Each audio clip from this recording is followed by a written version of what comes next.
Kuha natin to 1-2 per board. Papalitan to. Muntik tayo matalo na sa 1K per board eh.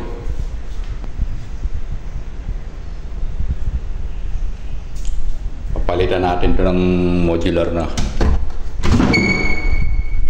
Old style na to yun.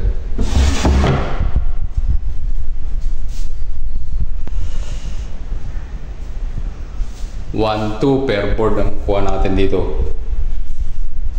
Muntik tayo matalo sa 1K per board eh. So may dismantling pa eh.